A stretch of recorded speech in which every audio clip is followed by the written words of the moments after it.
Welcome to MGAA Conversations, our new podcast channel where we'll be discussing with an exciting number of guests all things related and topical within the ever-growing MGA community.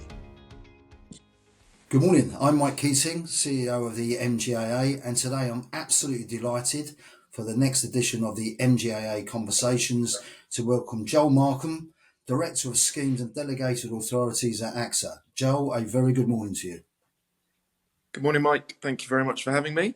Looking forward to it. Absolutely. Looking for this conversation. So let's get straight into it. So Joel, you've been in your new role, I think, a few months now. So all things have been very exciting.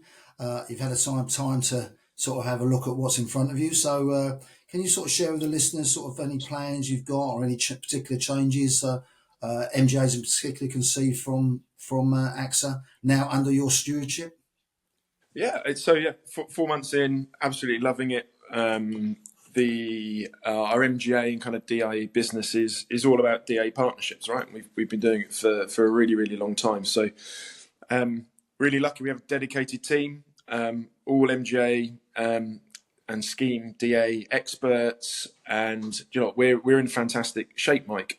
So it's a real privilege to take over business in fantastic shape. I'm not going to lie. I'm not sure you shouldn't say that. You should say no, I know. Well, we'll take it out at the end. It's fine.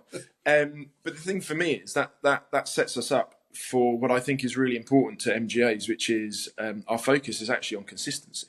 And I think we're really proud of the strategy. Is clear, it's consistent, and candidly, 4 months in and looking forward, I don't look at it and go, we were doing anything that needs massive change. I don't at all. In fact, I'm really excited that what we set out probably 2 to 3 years ago is still relevant. And actually, what we've got to do though is evolve it. And I was recently on a panel, and what was quite pleasing is that the whole DA and MJ market is kind of saying similar things. So I think what will people see from us, kind of an unrelenting focus on operational excellence. It doesn't sound overly fun, but the key thing for me is how do we make it easier for our MGA partners to work with us? Wow. We want it to be slick. We want it to be efficient. We don't want to have out-of-date processes. So we now have bordereau ingestion, for example. It might not sound particularly fun, but it saves time for our partners. It saves time for AXA, and our team can then focus on how do we help that MGA grow? How do we help them develop their product for that sector rather than doing admin tasks? So I think our new system, which, bit of a plug, we did get the Insurance Times Awards Silver Award last year for. I think it's setting us up really well. And then it comes down to how do we start using it? You know, it's all well and good having all of this data and capability, but how do we bring some of that to the fore?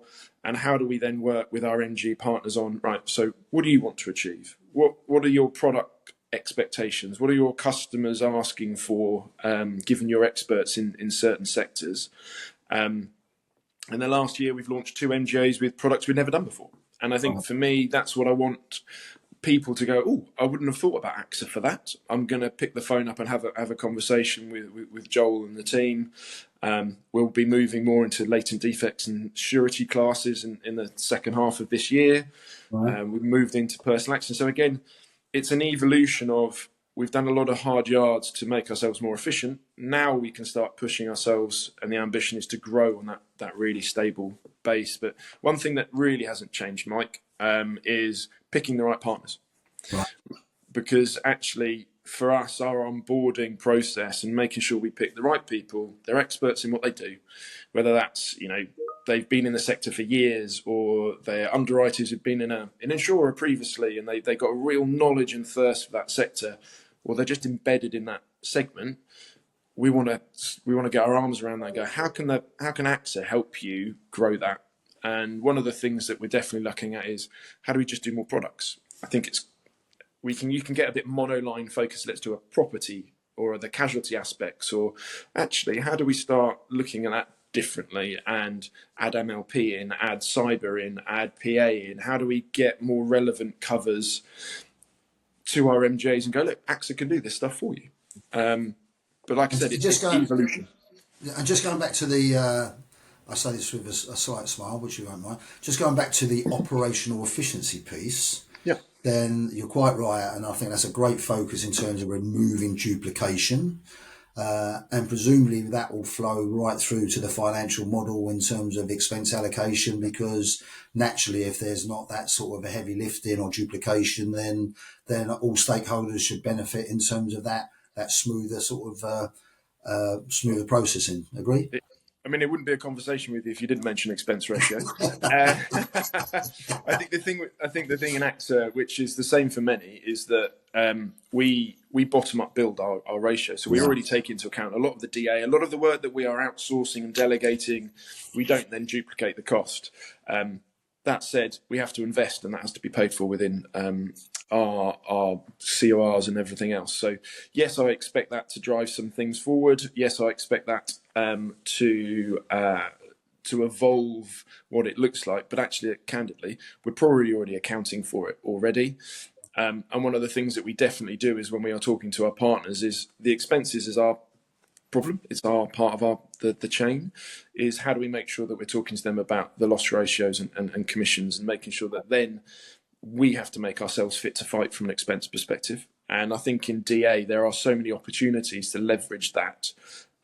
We've actually we've got an MGA where we're sitting down finance team to actually go, what do you spend on? You know, if you're doing flood check costs, why are we also doing flood check costs? And how do we make sure that's slick and efficient? Because candidly, the customer's paying for it. So we're quite proud of trying to work collaboratively with our partners to go, let's remove some of that and make sure we've got the best price based off the best expense base and the best capacity you can get. Then you can grow it, knowing that you're going from a stable base and you're not going to get any shocks. But it's an important thing. I think the other thing, Mike, and you'll know this, you'll see it in your capacity providers, but also your MGAs.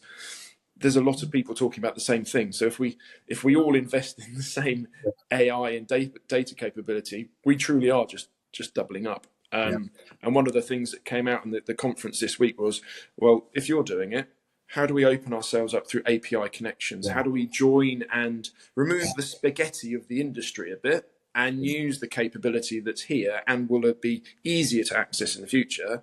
How do we join some of that stuff together? And I think there's a real thirst for tech companies to not just do border ingestion anymore, but it's how do we do the underwriting enrichment in the background that the retail businesses have been doing for 20, 30 years, but they did it through IHP and it's quite controlled. The breadth of the MGA world needs a bit more consideration. I think that's quite exciting. It will open up a lot of opportunities.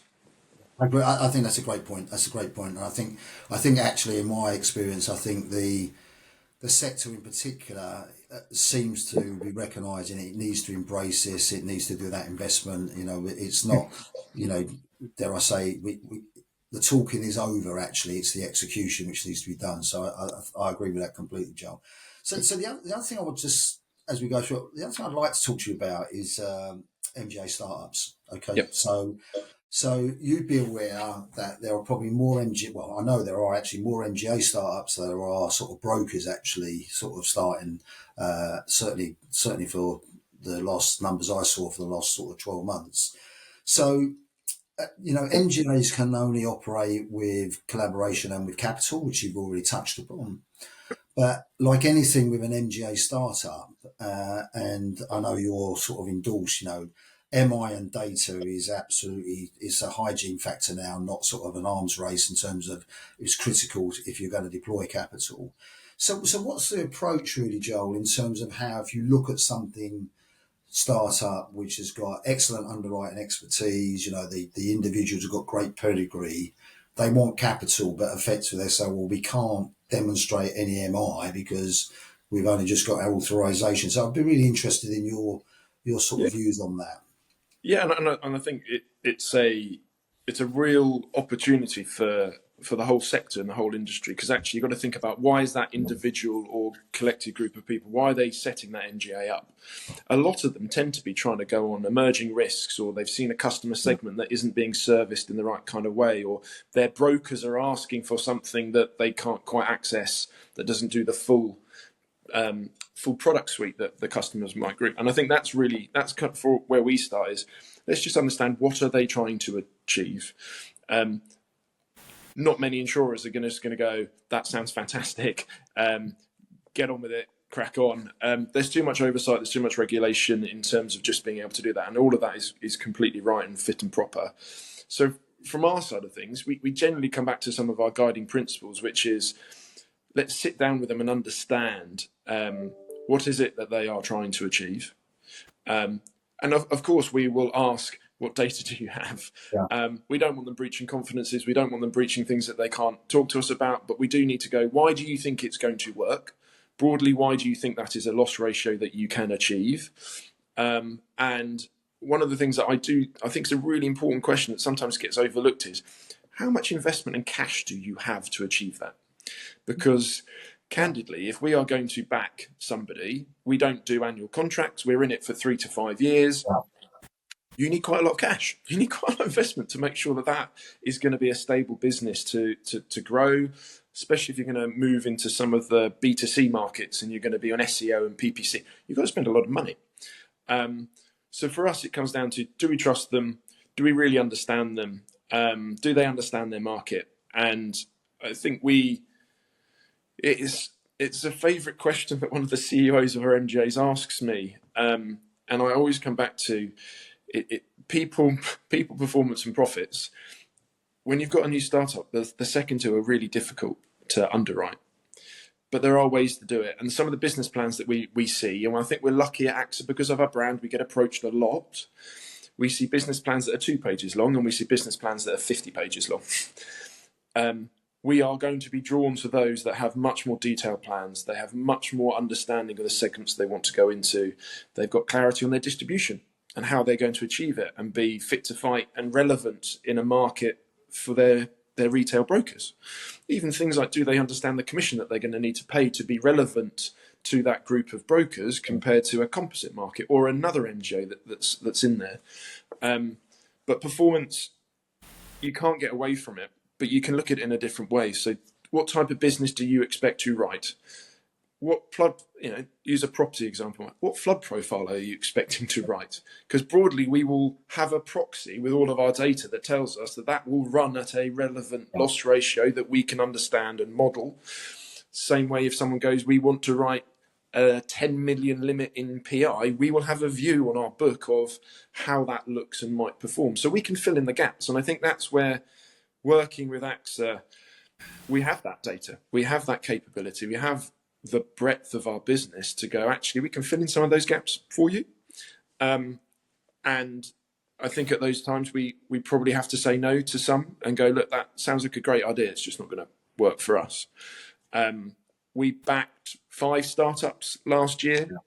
2 have been really successful and are ahead of their plans in terms of top line and bottom line, actually, for both. And 3 others have really struggled. And we don't look at it and go, oh, we got it wrong. We go, okay, so what do we need to do now? And that then informs the next conversation that goes, actually, we need to learn why those didn't work. And there's no point just adding more new in and stumble over the same kind of things. And it does come back to knowledge of sector, knowledge of distribution, and then do you have the right investment? Because the 2 that have gone well, they've got cash flow, right? They can continue to invest, they can continue to do R&D, they can hire more people to grow their business, they can get people on the road promoting to brokers. The other 3 candidly haven't got cash flow and they'll still be burning. And that's an important understanding as capacity, that there's a tipping point of where that money might run out. And I think for us, we're pretty good at that. I do think there was a sector, especially as risks emerge, we're probably all going to have to be a bit braver to back some of these startups. And there are some fantastic incubator models out there that are suitable for that. It's something that I and the AXA team are looking at. And the reality of our position is, and you mentioned capital a lot at the beginning, AXA capacity, AXA capital comes with probably a need from us to say, look, we would like the scheme to be a certain size within a certain timescale, because we've got to crank the handle on our returns to our shareholders. But that's a good conversation to get into, I think, Mike. I think that, I think that's, Really, thank you for that sort of insight, because I think that will encourage a lot of people who listen to this who may be thinking or are in the evolution stage of their own MGA and say, look, do not think that the fact that there's a recognition you don't have the data, that actually closes you out for all No. markets. And I think your articulation about the other areas for which people who have an idea of starting up MGAs, they should be looking at. I think the liquidity thing is absolutely critical. I think that should give encouragement to people who feel they won't necessarily have a door closed on them. The fact that they're new and they haven't got an historic portfolio of data for which they can then sort of present. So, I think that's really encouraging, really And encouraging. candidly, Mike, if they're moving into a new sector, no one's got any data, right? But Yeah, yeah, we need to understand the customer need, and we need to yeah, sit back and listen and go, okay, yeah, how do we best set ourselves up for that to be successful? And those conversations are great. You don't always get a yes, but it's a good conversation to be having about how do we evolve. yeah. So regulation. So let's have a quick chat about regulation. So there was a survey, I think you probably saw it a little while ago, Yep. where sort of over, I think it was 68% or maybe 70% of the brokers questioned were very supportive of the MGA sector being supervised sort of individually and outside of the sort of broker community. You'd be aware that we do a lot of work with Matt and his team around identifying areas where broker regulation doesn't apply to MGAs. The recent Moby thing was a great success for all the market. I suppose the first question really is that do you support that MGAs should be regulated separately? Or do you think that at the moment, proportionately, is probably satisfactory where they are presently? I do. I think it's a really timely question, especially with some of the comments from the FCA in the last week as well around what they're looking at moving forward. Do we support it? I think what I would 100% say we support is I think it needs looking at. And I think if you look at what AXA is supportive of, what do we want from regulation? We want it to have interventions that broadly, and Tara talked about this on one of your conversations earlier this year around it's all about producing better outcomes for customers, making sure that we've got really clear market integrity, and how do we make sure that where there are risks, and there's always going to be some because that's the industry that we are in, is that we have got the right mitigations across all parts of the value in the industry, right?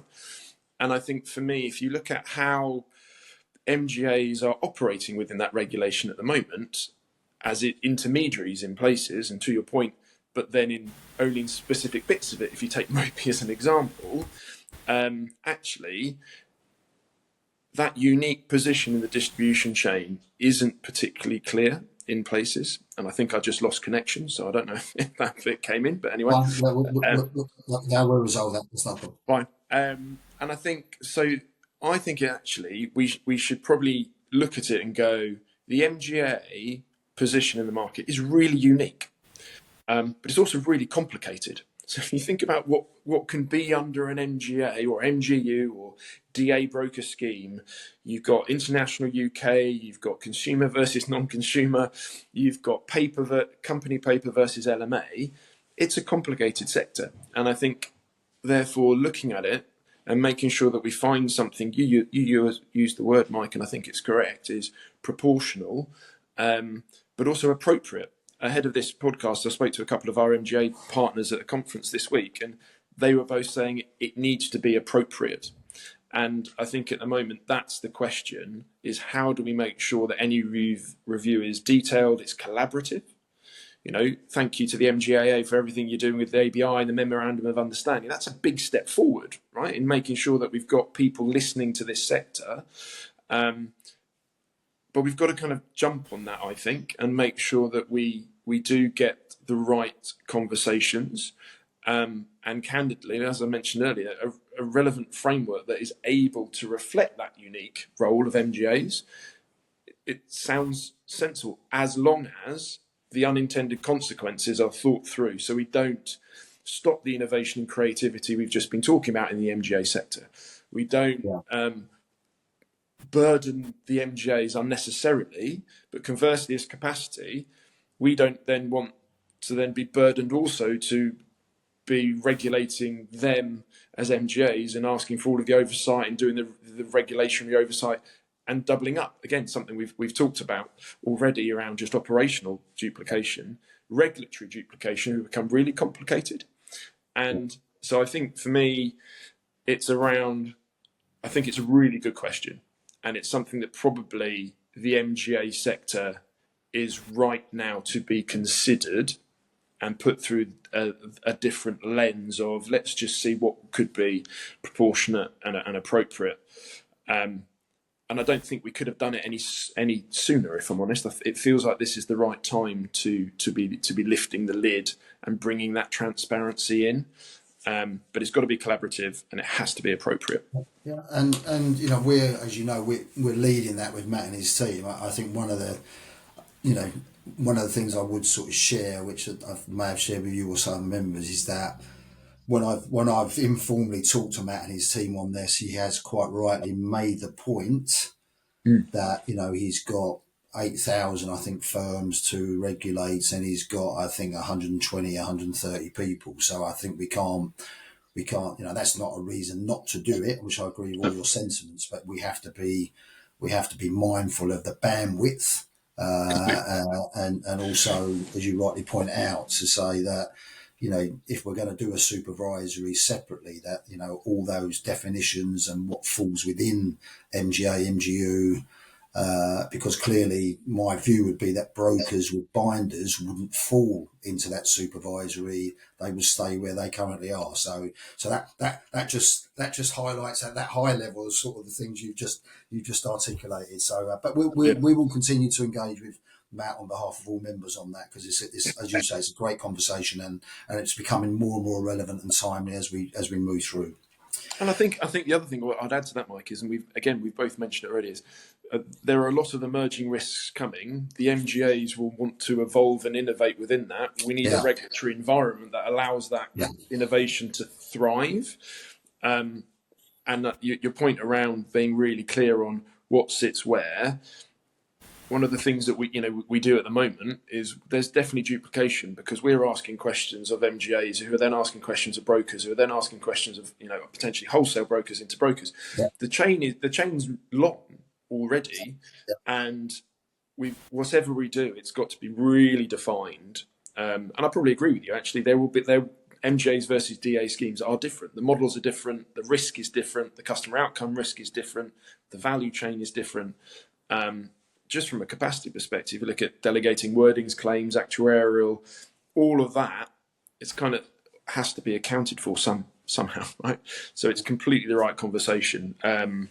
We're just kind of, as long as we can get a voice, and I think, you know, it's one of the reasons why we partner with the MGAA, Mike, is you've got a voice, you've got a seat at the table now, and we will give you our views and help with it, because we definitely should be doing it. Excellent.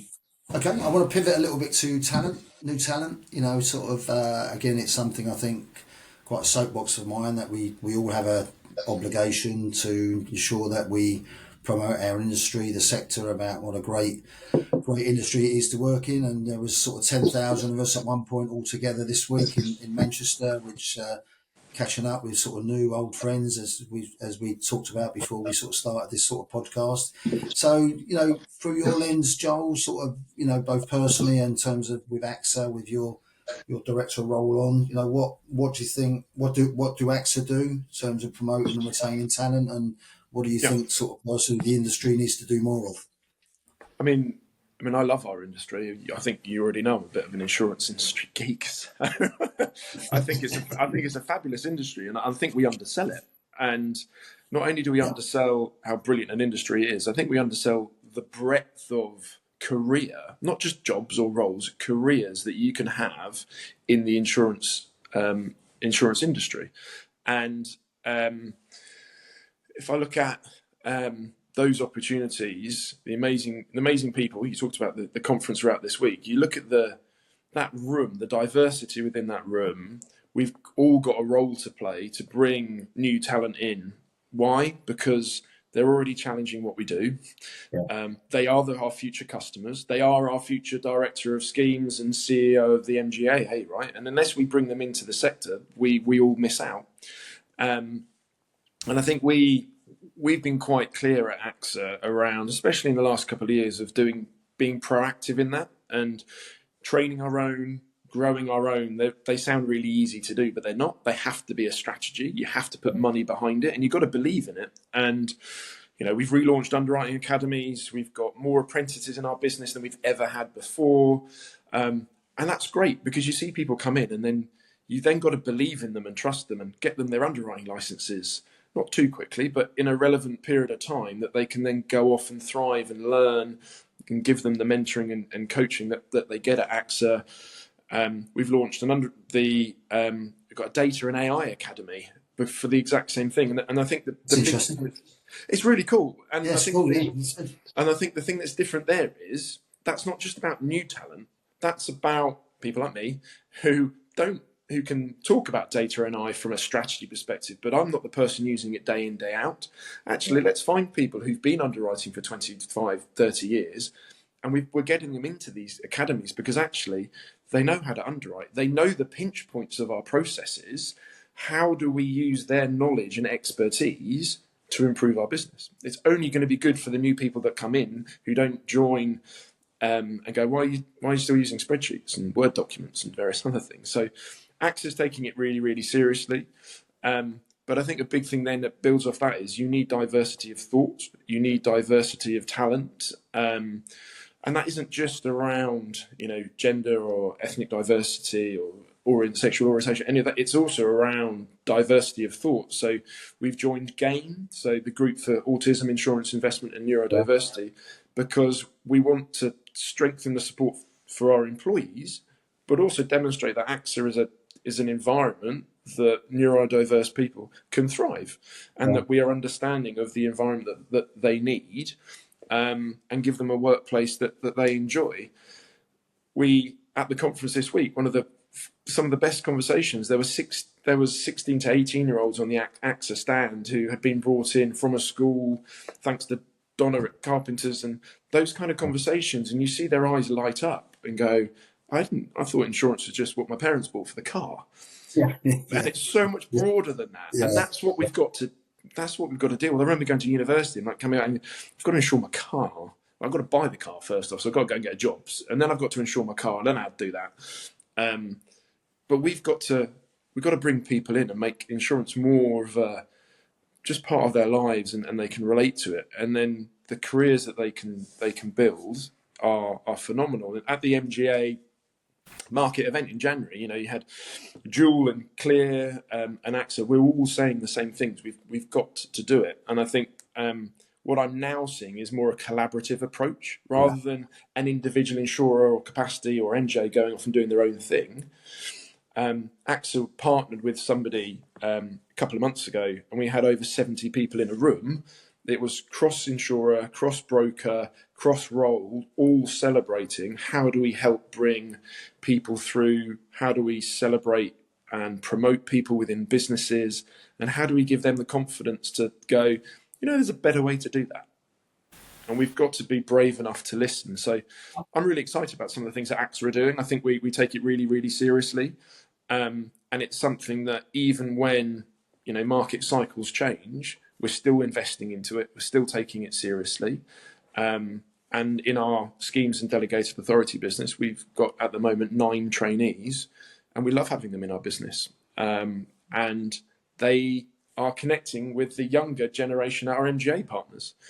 And that's great because they're building the future long-term relationships that this industry is famous for, that you do make friends and you do go to conferences and you see people you haven't seen for 10 years and you click and you connect. That's all starting to happen again. And that's the fuel for our industry. But we've just got to be brave to open the door a bit. Yeah, I agree. And I think I'd pick up on one of your points. I sense greater collaboration, and I think people aren't doing it now in silos. And I think you've obviously given a great example there. I think people are sort of leaving any competitive challenges at the door, and when they go in, it's all around working together to actually attract more people. And then when they leave the room, then they can go back to all the competitive juices, which is great fun. But I think you're absolutely right. Yeah. So the other thing was, just before we close, Joel, is that, and I think actually you've touched on it. So you look at, AXA schemes, DA, MGAs. You've got, as you said at the start, you've got you've got a very good portfolio. You sort of underlined the word around consistency, which is great, and operational efficiency. And you also touched upon sort of areas which you're likely to look at the second half of the year. So I suppose what I wanted to ask was, give the opportunity to repeat those areas and just highlight any other sort of particular product lines where you, when you look across your sort of wide portfolio, you can still see gaps or perhaps areas you're underweighting. Yeah. So we're not going to change our focus of, we want to deal with the right people, want them to be fun to deal with, and we can really trust them. Underwriters who are experts in their fields, and candidly, which I do think for us is slightly different. We have a dedicated MGA and DA team, right? And so for us, we want really long-term partnerships. We just signed a new 5-year deal. Our longest ever DA is over 35 years. Like, we take this stuff seriously. So picking the right people won't change. What we do want to do is do more cross-sell. I think it's a perennial thing that the industry has not necessarily nailed, but actually talking to our current partners and going, what else can we do with you? We've got Prevent and Protect, which is our MLP product. How do we embed that into co-manufacturer wordings? How do we make cross-sell easier? So that's something that we're really focusing on. That will also happen when we launch cyber. So that's we launched our cyber MGA last year. That will be becoming more of what we do moving forward. And other lines, it comes back to specialty, which is a really broad segment. So what are we doing? More MLP, more PI, launching cyber. Bonds, we want to push our bonds capability through surety, and being really clear on how do we leverage AXA within the MGA space. This is where you go for AXA Excel. This is what you do with AXA Insurance, and our capability is growing. And we've even launched a new motor MGA in the last couple of months. So we are pushing ourselves. And I think rather than say what exactly we would like, what I suppose we want to see is, let's have the conversation and listen to what our partners are doing.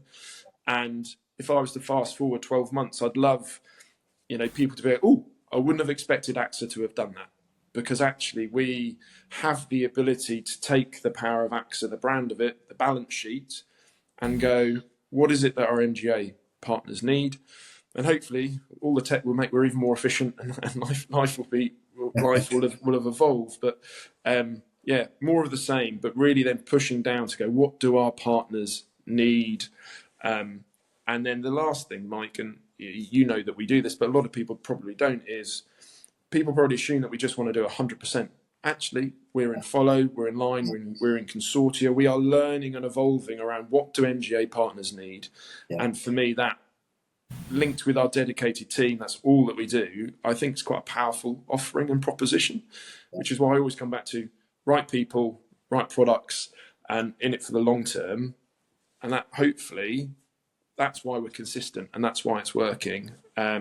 But I do want us to challenge ourselves, and I really want people to, I just wouldn't have expected that from AXA. That's what our schemes and DA business brings to John as our CEO and our XCOM. It brings diversification. It brings non-correlating loss portfolios. We're proud of that, and that's our strategy. And we just want to talk to our members and candidly, because I've got the mic, a massive thank you to our existing partners. We don't take it for granted. There's a lot of opportunity out there. So we want to grow your businesses, add products to it, and find new friends, candidly, for the long term.